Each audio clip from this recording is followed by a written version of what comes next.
Hunter, I was thinking about the work that you did at the New School to get a students of color only space. And I think there's probably a lot of similarities with what Mbali and a lot of us in this conversation have experienced, where you are trying to make a case for why something is needed that maybe the institution doesn't consider to be important. What was that experience like, and what were some of the risks that, came about or were present as a result of that work? Yeah, thank you. And well, first off, hello, Didi. We first met back at the New School, so it's actually kind of funny to see a full circle moment and be invited to this conversation. And also, yeah, thank you. I just want to echo Koss of, I was like scrolling notes while everyone was talking because I'm like, there's so much that resonates. There's so many threads, and it's actually the struggle and Mbali, you were talking about the pain and the trauma of it, and that's real. I think there's also something that's in a way affirming to see our shared struggle. Like to know that across the globe we're all working on this, we're experiencing these things. I think it also gives it's very inspiring. Through the hurt, it's very inspiring to hear all these perspectives. So to the question, yeah, I mean, I was just talking about this earlier and thinking about this conversation. I think it was a really strange experience. And so, as Koss set up, the New School is predominantly white. It's mostly white. It's very few people of color. And when you look then at the numbers, it's of people of color, it's predominantly Asian with a small amount of Black and Latinx folks, and an even smaller amount of people who identify as Indigenous. And so it's a really small pool of people of color at that school. But it's kind of against this really strange narrativizing that they've done, where if folks are familiar, like Columbia is an Ivy League school that's here in New York City. There's a story around, well, the New School came together from professors who kind of exiled themselves or left Columbia because it was too conservative and it was too structured, that they wanted to do some new interesting thing. And so the white people at the New School have this kind of story that they tell themselves of, we're progressive and we did something different because we've always done something different. But as y'all are talking about, like, it's a microcosm of the state. And so the same ways that the state is anti-Black, the New School is too, except they like to talk about it a little bit nicer, I guess, is the one difference. And so really it was interesting. I think I came to doing any work at the New School through seeing, so when I came into undergrad, it was just after the 2014 uprisings that was started in Ferguson and then went national. And so I was seeing a lot of upperclassmen who had done a lot of organizing both in and outside of the school.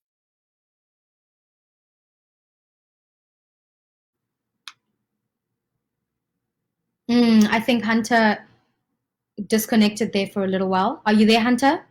Within the university. I also noticed for many of them, it was almost like, oh. You're back now, but there was a part. Oh, my bad. So yeah, I don't know where it cut off, but I was just saying of, being really inspired by the work of upperclassmen, but also noticing many were burnt out. Like many, I remember even hearing back then of saying, look, this is my final year. I'm going to get this degree. I'm out.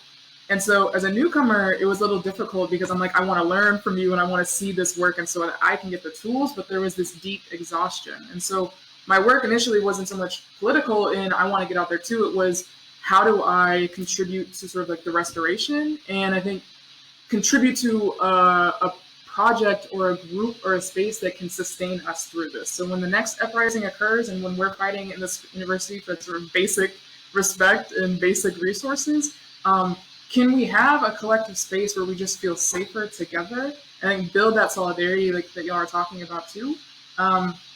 So that when we get to that third and fourth year, we're not exhausted. And I think there's also sort of a intention there. What I'd say often is like, yo, I don't want to be organizing with people if I don't know your name. Like if I just see you in the hall and I'm just coming together because these general truths, that's great, but like, I need to have a relationship with you. Like, can I share food with you? Like, can we be involved in one another's lives so that we have a strong foundation to be able to do this other important work? And so that's what initially the project was. And I remember the first year and a half of having it, with what we ended up calling Students of Color Weekly, just because that's just what it was called. Like, there wasn't really a name first, it just stuck. I remember, me and the co-organizer, we would ask, like, do y'all want to do some sort of action? Like, do y'all want to? And they're like, nah, like, we're good. We just, like, it's important to us to have this kind of space. Like, it was a hub in so many ways where people were making those connections.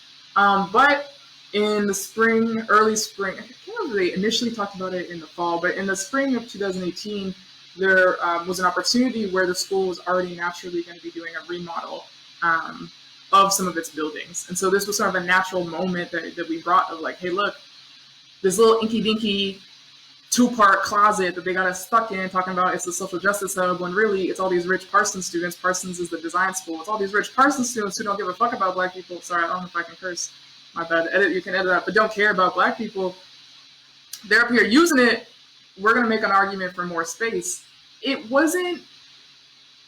didn't seem like it'd be a huge ask, honestly, to me, because we were regularly every week getting 20, 30, sometimes 50 students in a tiny room for over a year. So to me, this was already presenting, there's a huge need for this. And I remember we had a group meeting where we packed the room again, and sort of we were all just voicing like what we got from the space so far. And multiple people were like, this space kept me from leaving the school. When everything else sucked, when I felt disrespected, when I felt unsafe, I knew that this place was here and I didn't want to leave. So to me, to administrators, I don't know if I thought it would be a huge thing, because also even in the city, other schools have POC spaces. Like, we weren't even asking specifically for Black.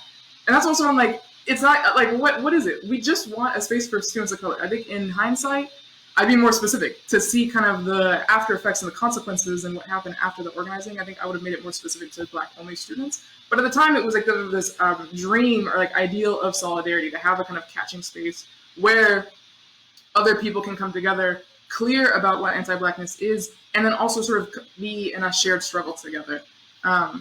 But of course, we like everyone else, when you're Black and you're in, especially a PWI, and you're trying to sort of push the limits some, there was great resistance. I think similar, like, Mbali, when you're talking about like, oh, we just wanted 100 comments, and it, was several times larger, we started a petition asking for space for students of color. And we were like, okay, well, let's get, 100, 200. And within 5 days, we got 1,000 signatures, and same thing from students, from some faculty, from staff, from parents. Like, it was huge. And what we were really proud of was that it was all local. Like, it wasn't just like we put it on Twitter and people like all the way in another state were signing on to it. It was people that were connected to the school. So we can make the argument of like, our people want this. And something really strange happened where we were first addressing the dean of the college that many of us went to, because that was also the school that was going to be doing the remodeling. And she's a white woman. And she, I think very typical of new school fashion, was like sympathetic, or seemed sympathetic, but would say things like, this is going to take so long, this is such a hard process, like kind of the like white liberal, this is nice, but, and sort of dragging her feet. Then came the petition. Then there was a public forum that the school was going to host it was supposed to just be like anyone who was like curious about remodeling can come and talk. Like, they weren't planning on it to be some sort of political action, but we mobilized students there. And within 30 minutes of the doors opening, we had over 100 people packed into the room, making our demands extremely clear that we need space, and it's not a win, it's not if, it's a win. And we're talking about how. We're not talking about maybe. And then the conversation drastically changed from there. And so when people are talking about social media, when we had a forum online, when we had an Instagram, when we had different people delegated, when there was video of it, when there was interviews being had, and there was 100+ people in the room, all of a sudden the administration was like, I guess we have to talk to them. Again, if you remember, like the dean saying this is something that would take years, this would take years. After that forum, the forum was August 30th, April 16th, we got notice that they were going to be able to get us a space. And they had the space like sorted out. And so as far as being, I think to your question, the interesting part there is up until, and the co-organizer isn't Black, she's Latina. So I was of the two, first kind of doing SOC weekly, I was the only Black one. And then our grouping was very mixed. And so we weren't the only ones doing work. Like, Cost was very integral, doing research, doing so much work for it, and others. But I think in some ways I was the most visible Black person doing it from the beginning through. And it was such a strange experience to be heralded as like, oh, y'all are doing this cool project by many in the organization, who were doing the organizing alongside us, and also those who were just kind of, clapping along, like affirming us. But as soon as we got confirmation of the space, it was like this weird thing where I was sort of almost articulated as like closer to the administration somehow. And there was this kind of weird shift in public opinion of me. And in some ways, like, I mean, it really first started from, I think this is relevant to our conversation of, when I was given the news that we would get the space, I was explicitly told you can't tell anyone. And if you tell anyone, that might jeopardize the space. And that was from administrators. An administrator in that meeting leaked the information to other students. So students came to me and were like, we want to know what happened. I'm like, well, I've been strictly told I can't tell. And that kind of gave this platform where it was, she's hoarding information from the administration. And she's actually maybe not for us. And so I think the administration can really carefully play with their use of Black students. Because I went from this sort of like poster in some ways to all of a sudden someone who was taken out. And it dissolved from there. The organization that I built over 2 years along other people, it got to a point basically taken out of it. And I ended up writing my thesis on sort of like this really weird form of racism that these institutions, especially the liberal ones that say they're progressive, get away with, because my labor was used up until the university could claim it. Hey, look, we're doing this cool thing. And then they got me out of there.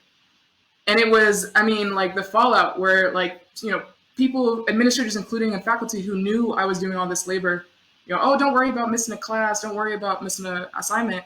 I ended up being put on academic probation to the point where they escalated it to I was in danger of being cut from the school in my final year of getting my degree. And it was all of a sudden like y'all knew where I was. Y'all were all buddy and supportive of me when it was cool to align yourself. But now that the university has been able to kind of extract or divorce me from my labor, that y'all can just say, hey, we got a color space that's in the 24-hour building and I'm not required. They treated me as such. And so I think that's where like the conversation, like everyone talking about trauma and labor, is just so complex. And I think also I learned a lot because in all of that, besides the dean, white people weren't really talked to. Even most of the administrators weren't white. And so this wasn't a conversation. It was certainly through whiteness and anti-Blackness that sort of what we were experiencing, but those weren't the people in the room necessarily. And so I think it also taught me a lot about just the deep complexities and intricacies of anti-Blackness and power.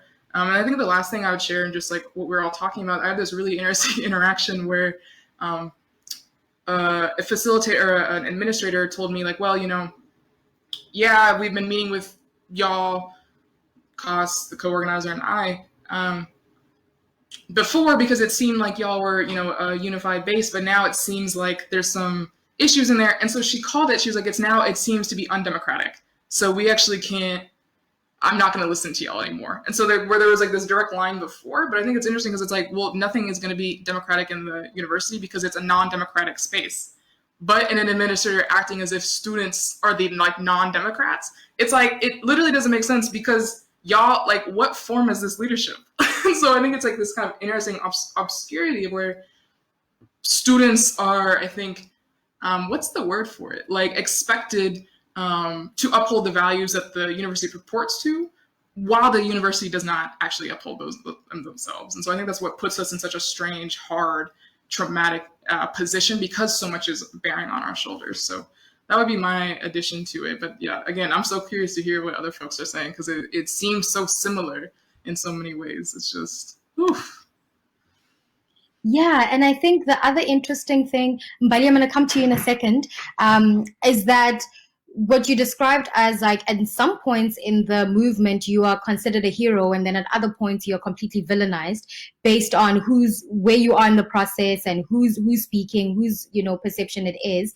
But I'm curious to also understand how can the actions that we've heard about today and the actions that you're all involved with, how can those bleed into the curriculum, the academic curriculum, to kind of help us get this work that is being done on the outsides? Because a lot of it is almost like a lot of you students or us activists impose certain things onto the institutions, apply pressure. What does it look like to come into a space and try and work in a way where you collaborate with the institution to try and create a curriculum that is more inclusive? And this is obviously something that specifically applies to academic institutions. Anya, I know you know quite a lot about the New School history, and I'm quite curious to hear what you think about this. And then Mbali will come to you. Yeah, definitely. Thank you for everything everyone has said so far. I agree with a lot of it. I think to answer your question, Didi, and to also refer back to some of the points that were made a little bit earlier, the work that has to be done in the curriculum also has to be letting go of pride on behalf of academic institutions. I think that school, and it's not alone, I think generally institutions that have a long history, they're systems, they're institutions that are designed to last longer than the students are. So if you have a couple students who come in and kind of ruffle feathers and get a little upset, and then they're handing it off to a new generation that hasn't exactly experienced that, it's really easy for the university to kind of dismiss them and say, oh, well, you know, that was a long time ago, or we've changed since then, or, you know, it's a lot of smoke and mirrors. And I think that when it comes to curriculum, it also comes to academic freedom. And that's an excuse that is used very often, particularly at NSSR, which is our graduate school, in which professors will say, well, I have the academic freedom to make my own curriculum, which is something that the New School prides itself in. But the problem with that is that they can leave things out if they want to. They can not necessarily alter history, but alter the way that they present it. And so now you have this kind of shift in a academic learning space in which there is now a power dynamic that doesn't need to be there. There is a professor who is taking on this power stance, and the actual administration will support them because they want to keep these people on. And so while the New School is supposed to be this kind of pinnacle of progress, I think that at some point, and Kaz and I were talking about this the other day, it kind of plateaued and it got comfortable because it was just enough progress to be appealing in the media. But it wasn't enough progress for us, because if it's enough progress for white people, but at what point are they uncomfortable is really the question. Because as people of color, as queer people, as people that participate in multiple spaces, multiple realms of life in society, those of us that have a life outside of our university, that don't live on campus, those of us that, you know, we have jobs on top of the classes that we take, you know, we are very multifaceted people. We're polyglots and polymaths, and it's very important to us to be able to uphold who we are, but it's very difficult to bring that into the classroom. It's really difficult to bring that into class because some people are very uncomfortable with having uncomfortable conversations. And I think becoming comfortable with uncomfortable conversations allows you to expand your curriculum. You have to have professors that are willing to push the boundaries. I think at the New School, it's teachers' assistants and teacher fellows that are the ones that push the boundaries most, because they are PhD candidates and they are telling you know, the professors that they want to push a little bit farther. Why don't we actually incorporate W.E.B. Du Bois in classical sociology? Because why wouldn't we? It's a racist idea that we haven't done it yet, but we don't want to because we're not quite there yet. There's not enough progress yet to be there. And so we keep being told that it's a work in progress. We keep being told that we're working on it, or that the time, well, we know it's going to take time. We want to help. And as students who are aware, who are cognizant, we want to participate in the growth of our university. But the school feels threatened by that because it threatens the complacency, it threatens the comfortability. And so those of us that refuse to be comfortable are now a threat to the university, which is why they take out people like Hunter and why they take out people who kind of ruffle the feathers, because they don't want that. And I think that because we refuse to be satisfied, that's what makes us powerful, but it also is what makes us a threat. And I think that it's very complicated, but curriculum won't change until you get people with broader mindsets in the classroom or broader administration. I think that this honestly goes back, because we are talking about student activism, and we're talking about student activism within academic institutions, but I want to go back to a point that Qondiswa made at the beginning, which is just that we kind of get distracted by all of the protests about a particular thing, because protests come all the time. We are part of a legacy, right?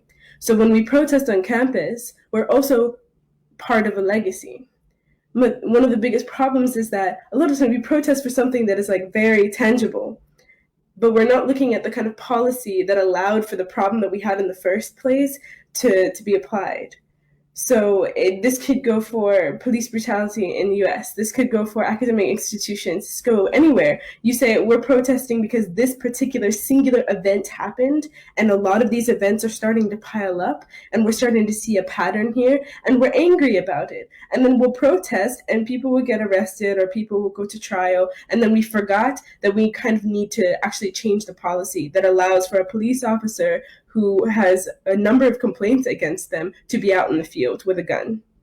That shouldn't be a thing, but you should make that policy change. But see, we're distracted by something very important and very tangible and something that hurts. And I think it happens on our campus too, because we are frustrated that there's not a students of color space. They locked us out of the students of color space last year. They actually tried to lock us out of it in a 24-hour building. It is a public space. And they were locking us out of it. And they were trying to tell us that it was administration, that it came from the people who run the space and all this kind of nonsense. And the reality of it was is that they didn't like that houseless students were living there. How does a university welcome a student in, put them on scholarship, and then they are homeless? That's bullshit. But how do we fight that? Because it's not just fighting it, and that's not just bodies anymore, especially because we're in a virtual space. Now we're having a conversation about how do you create space, how do you create protest, how do you show that you are present and that you want to fight when you can't physically be there. Because in a pandemic, people now have other concerns too about your health. There are a lot of protests going on, and if you are like me and you have anything going on health-wise that might compromise you further, you may not be able to physically be in space in that way. So how do we continue to fight? Because it's really easy to get like swept under the rug right now. It's really easy to get denied. And I think that when we come in and we say, well, we want to change curriculum, everyone goes, well, why? Everything's fine. There's this one, look at this Black person that we have that's teaching. Look at this dean. But they're not noticing also the people that are leaving. There are so many people just this year that have left because of the bullshit administration. And it's not to say that the people that are doing the work aren't doing enough. But there's people who are doing the work that are getting pushed aside, that are getting demoted. Their ideas are getting stolen and handed off to higher ups who are white, who can kind of dilute whatever they wanted to do and then, dish it out to people. And so I think that in regards to student activism, in regards to activism as a whole, as young people, we are excited, we are activated, we have all of this energy in us, but we have to figure out how to direct it so that it lasts as long as it can. Because right now, it lasts in bursts. And we fight and we get agitated and we're frustrated and we want to fight out there, and then what? And so that was the point that Qondiswa brought up, and I want to return to Hunter's point in legacy, because Hunter set up a legacy at our school that allowed people like Kaz and I to come in and continue to push the envelope and continue to push boundaries. And we wouldn't have that without the setup from before us. That legacy we're so proud of. So I think that you're right now, yeah, go ahead. No, just you were in the middle of a sentence, so yeah. Oh, I was just going to say, like, we have to figure out how to tag team. We have to figure out how to hand off the torch a little bit smoother, because otherwise, a lot of the fighting that we do, it doesn't even make it to the newspaper. It doesn't even make it to attention. A lot of the work that Kaz and I have done, especially with TNS strike this year, it didn't make it there. They tried to say, oh, well, we came up with this idea of how to fix the problem that all the students were complaining about. Yeah, it's almost like they try to minimize it and not make it seem as serious as it was. Mbali, I know that you had a comment, but after your comment, I'd like to hear from Mihla, because you've worked a lot within this space of the law and legalities. And I'd like to just hear a little bit from you about how, within that framework, how these can work together and in conjunction with each other, because a lot of the law kind of permits this kind of behavior to be pervasive. For instance, when Anya was talking about, yes, you can go to a protest and you get arrested, but once you get arrested, there's a whole other system that you're having to deal with there. So if you can talk a little bit about that. But Mbali, I know you had a comment, and then after that, Mihla, if you can jump in. Oh, okay. No, it was a brief interjection, but when Hunter was still speaking about students of color villainized at white predominant institutions, I remember when I was in the States, I saw so many Black activists in their schools who, had founded BSUs or were taking on the legacies of their predecessors. And I try to push for not a Black, but like a person of color safe space at my school. I initially wanted a person of color safe space, but I also wanted a Black one, an inherent like African Black one, because South Africa is very diverse in its race groups, and we were retaliated with, okay, but then can we have a white safe space? And that was a conversation that happened for a very long time. A white safe space at my school that is predominantly white. I mean, they took up 79% of the population of our school, white students, and they wanted a white safe space when the lawns were their safe spaces. And I mean, at some point, I was vilified by my school administration too. My principal called me radical and militant to a few students behind my back for pushing for something as minute as like wanting to know, I don't know, be called by your pronouns. It's beyond me. But really, it is so scary. And I think the term that you were looking for was a means of divide and conquer, which is a colonial legacy and a real line of work that does work. The same way that they managed to get chiefs to sell slaves to white people is the same way they could tell me no and then tell me to go tell the people of color that they say no. So I look like, I mean, if lack of a better term, an Uncle Tom. I was a Black mouthpiece for a white administration that would say whatever it is that they wanted to, and I to project it. I mean, I would get the back, justifiably so. I think I'd be mad at myself too. This Black girl who was riled up and passionate, but because she went through the proper channels, was told something else, and then had to deliver that message to people of color and hate from them. But that was just a comment that I did want to make, especially because I think your question, though, about education and how it can teach activism. There's this really phenomenal social justice artist that I know called Dean Hutton, and they have always expressed that they don't teach you power, but they show you. And that is how institutions get it out of us. Because if they are to teach us power, mind you, we already have power. It would be a threat to their system. I don't think you need to get more Black teachers in. I don't think you need to get more Black students at your school. I think you need to burn your system to the ground and then rebuild it back up. Because even if you had to put a Black person in the driver's seat, the car will still drive the same. It's not who's driving, it's the car. So get rid of the bloody car. Get rid of the system that is oppressing people. You can't just opt out new faces and different people and expect different results, because we've been doing that forever. We've been doing that in South Africa, and it is just as corrupt. It is just as racist. Mind you, we have a Black president and a Black candidates. We have a Black cabinet. It just doesn't. I don't get how people can't really just fathom that all of this is just institutional and it's systemic. And unless we get rid of those institutions and those systems, education make activists. But yeah, 100%. that is my piece.